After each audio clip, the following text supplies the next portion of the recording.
नमस्कार बच्चों, BA first year की क्लास में एक बार फिर से सभी का स्वागत है। हम हितोपदेश पढ़ रहे थे। पिछले श्लोक तक हमने देखा था कि किस प्रकार से एक चित्रग्रीव नाम का वो रहता है कबूतर, वो उन चावल के दानों के ऊपर मंडराता है और वहाँ पहुँच जाता है। और फिर वो मतलब चित्रग्रीव और उसका पूरा परिवार वहाँ पे चावल के दाने जो कि शिकारी द्वारा डाले गए थे वहाँ पर उड़ते हैं ऊपर से और देखते हैं उनको दानों को। तो फिर चित्रग्रीव और उसके साथी कबूतरों को समझाता है कि तुम इन चावल के दानों के लोभ में मत आओ, कहीं तुम्हारी स्थिति वैसी ही ना हो जाए। अब कैसी हो जाए, इसी को आगे के श्लोक में बताया गया है। कंकणस्य तु लोभेन मग्नः पंके सुदुस्तरे वृद्ध व्याघ्रेण संप्राप्तः पथिकः स मृतो यथा। कि कंकणस्य तु लोभेन, कंगन के लोभ में, सोने के कंगन के लोभ में, सुदुस्तरे पंके, कि अच्छी प्रकार से, बढ़िया प्रकार से, पंख यानी कीचड़ में फंस करके, मग्ने पंके, मग्न यानी फंस करके, वृद्ध व्याघ्रेण, जो बूढ़ा शेर था, व्याघ्र था, उस बूढ़े शेर से संप्राप्त है, अच्छी तरह ग्रहण किया गया, अच्छी तरह से जिसको पकड़ लिया गया है, सपथिक, वह पथिक यथा मृत, जैसे मर गया। देखो, कहने का तात्पर्य यहाँ पर एक कहानी आने वाली है, अवान्तर कहानी। तो उसकी भूमिका है यहाँ पर कि चित्रग्रीव समझाता है कि लोभ व्यक्ति को पागल बना देता है, कि तुम भी कंगन के लोभ में मत पड़ो, कि चावल के दानों के लोभ में मत पड़ो। एक बार कंगन के लोभ में एक जो बूढ़ा शेर था उसने एक पथिक को मार दिया, खा लिया और मार दिया। और वो जो बूढ़ा शेर था वो किसमें था, वो कीचड़ में, और उसने उस पथिक को कीचड़ में, आगे ये कहानी आने वाली है अभी। तो इस प्रकार से उसकी स्थिति सोने के कंगन के लोभ में खराब हो गई। इसी प्रकार कहीं तुम्हारी स्थिति भी जो है खराब ना हो जाए, किसी भी प्रकार का लोभ तुम करो तो तुम्हारी स्थिति भी खराब ना हो जाए। कपोता ऊँचू, तो कबूतर बोले, कथम एतत्, ये क्या बात हुई, एक ऐसे मर गया, एक पथिक को पकड़ लिया, बात क्या है, मतलब पूरी बात बताओ। स अब्रवीत, तो वो चित्रग्रीव बोलने लगा। अब वो चित्रग्रीव क्या बोलने लगा, ये कहानी है, देखो, स्वर्ण कंकणधारी बूढ़े बाघ यानी बूढ़े शेर की और पथिक की कहानी है। तीसरा अध्याय है इसका। तो अब यहाँ पर कौन सुना रहा है कहानी, चित्रग्रीव सुना रहा है कहानी। और चित्रग्रीव को कौन देख रहा है, लघुपतनक नाम का कौवा। और चित्रग्रीव के साथ कौन है, उसके साथ उसके सारे साथी हैं, जो क्या चाहते हैं, जो उन चावल के दानों को खा लेना चाहते हैं। तो वो समझाता है, अहम एकदा दक्षिण आरण्य चरण पश्चिम, कि अहम एकदा, कि मैं जो है एक बार, दक्षिण आरण्य, दक्षिण दिशा के किसी जंगल में, दक्षिण दिशा के किसी जंगल में, चरण,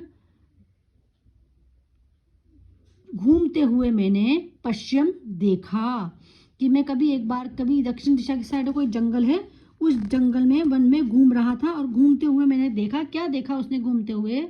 कि एको वृद्ध व्याघ्र, कि एक बूढ़ा शेर जो था, स्नान किए हुए, कुशा हस्त, हाथ में कुशा लेकर के, कुशा क्या होती है, पूजा में जो काम आने वाली सामग्री होती है वो कुशा, तो वो सामग्री लेकर के, सरस तीरे, एक किसी सरोवर के किनारे पर, ब्रूते, बोल रहा था। यानी कि मैंने क्या देखा, कि एक कोई बूढ़ा शेर था, वो हाथ में तो उसने कुशा ले रखी थी, और वो जो है सरस नदी के किनारे पर, किसी सरोवर के किनारे पर था, उस सरोवर में कीचड़ भरा हुआ था, और वहाँ पर खड़ा खड़ा वो जो है क्या कहता है, भो भो पांथा, हे पथिक, कि वहाँ पे कोई पथिक रहता है, तो वो उस पथिक से ये बात कहता है, इदम सुवर्ण कंकणम गर्यताम, इदम यानी यह,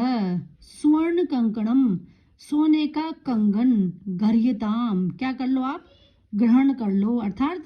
ले लो, ये सोने का कंगन आप मुझसे ले लो। ततो लोभ आकृष्टेन केनचित व पांथेन आलोचितम भाग्येन एतत् संभवतिम,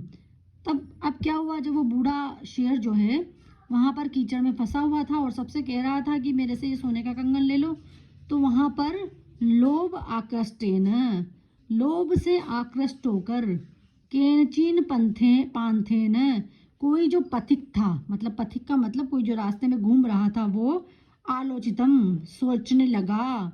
भाग्यन एतत् संभवती, कि ये भाग्य से ही संभव है, अर्थात मेरा भाग्य अच्छा है, इसीलिए मुझे ये यहाँ पर इस प्रकार से सोने के कंगन देने के लिए ये व्यक्ति तैयार मिला है। किंतु अस्मिन आत्मसंदेह प्रवृत्तिर न विधियायत, किंतु इसमें मुझे आत्मसंदेह की प्रवृत्ति क्या नहीं करनी चाहिए। अर्थात कहने का तात्पर्य वो ये सोचता है कि ये कितना अच्छा मौका है कि मुझे, एक बूढ़ा शेर है जो कि एक सोने का कंगन मुझे देना चाहता है, किंतु अपना आत्मसंदेह से मतलब है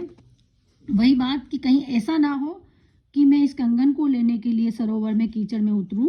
और ये शेर मुझे खा जाए। तो अपने जीवन के बारे में लेकर के मुझे इसमें संशय की प्रवृत्ति नजर आ रही है, मुझे संशय दिखाई दे रहा है। यत, क्योंकि आगे वो सोचता है, वो पथिक, अनिष्टादिष्ट लाभे अपि न गति जायति शुभा, यत्रास्ते विष संसर्गो अमृतम तदपि मृत्येव। वो क्या कहता है, देखो, कि अनिष्टात इष्ट लाभे, कि किसी अनिष्ट चीज से इसी इष्ट चीज की प्राप्ति होने पर शुभा गति न जायते, उसकी अच्छी गति नहीं मानी जाती। कहने का तात्पर्य ये है कि इच्छित व्यक्ति, इच्छित जो वस्तु होती है उससे अनिच्छित वस्तु की अगर प्राप्ति हो जाए तो वो अच्छा नहीं माना जाता। यत्र विष संसर्ग, कि जहाँ पर विष का संसर्ग होता है, विष मिला हुआ होता है, आस्त तत् अमृतम अपि मृत्यु, वो अमृत भी मृत्यव, मृत्यु का ही कारण बनता है। कहने का तात्पर्य देखो, अब वो पथिक थोड़ा सोच रहा है, वो लोभ में तो आया हुआ है, किंतु वो सोच रहा है कि किसी भी अनिष्ट, अनिष्ट यानी कि बेकार की चीज़ से, जो कि लाभकारी नहीं है, उस चीज़ से किसी इष्ट की यानी कि किसी लाभकारी वस्तु की प्राप्ति हो, ऐसी गति नहीं होती, ऐसी चीज़ शुभ नहीं होती, मतलब ऐसा होना मुश्किल है। क्यों मुश्किल है? क्योंकि विष संसर्गो अमृतम अपि तदेव मृत्यु, कि अगर कहीं पर विष है, ठीक है, और विष में अगर आपने अमृत मिला दिया और आप उस अमृत का अगर पान कर लोगे तो भी आपकी मृत्यु निश्चित है, क्योंकि उसमें विष मिला हुआ है। तो इसी प्रकार वो ये सोच रहा है कि हालांकि ये मुझे सोने का कंगन दे रहा है, लेकिन चूंकि ये शेर है और ये अपनी प्रवृत्ति को नहीं छोड़ेगा, तो कहीं ऐसा ना हो कि मैं ये कंगन लेने आगे जाऊं और ये मुझे खा जाए, तो कहीं ये मेरी मृत्यु का कारण न बन जाए। यही बात सोच करके वो दुष्ट व्यक्ति से क्या है, हमारा कोई कार्य सिद्ध हो जाए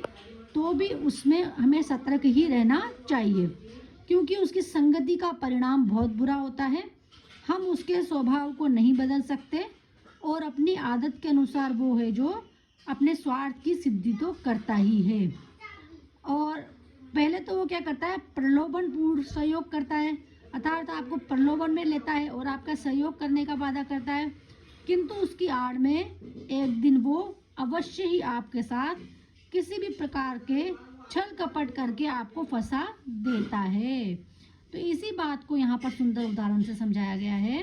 कि जैसे अमृत विष मिल जाए तो भी अमृत पीने वाले के प्राणों को हर लेगा, इसीलिए हमें दुर्जनों से दोस्ती नहीं करनी चाहिए। अर्थात कहने का तात्पर्य, जो अनिष्ट हैं, जो दुर्जन हैं, जो बुरी चीज़ें हैं या जो बुरे लोग हैं, उनसे हमें मित्रता नहीं करनी चाहिए, उनसे हमें दूरी बना करके ही रखनी चाहिए, क्योंकि जिस प्रकार की अमृत होता है और अगर विष उसमें मिला दिया जाए तो भी वो अमृत व्यक्ति के जानों को हरने वाला ही होता है। इसी प्रकार किसी भी अनिष्टकारी वस्तु से हमें फायदा नहीं हो सकता। तो यहाँ पर वो जो पथिक है वो हालांकि लोभ के वशीभूत तो हो गया उस कंगन को देखकर, किंतु फिर भी वो सोच रहा है कि ये जो कंगन है ये इस शेर के पास है और ये शेर जो है वो अनिष्ट करने वाला है, तो कहीं ऐसा ना हो कि मैं कंगन लेने आगे बढ़ूं और ये मुझे खा जाए। तो इस प्रकार से बच्चों उसके दिमाग में विचार चल रहे हैं कि मुझे अब आगे क्या करना चाहिए। इसके बाद कर लेंगे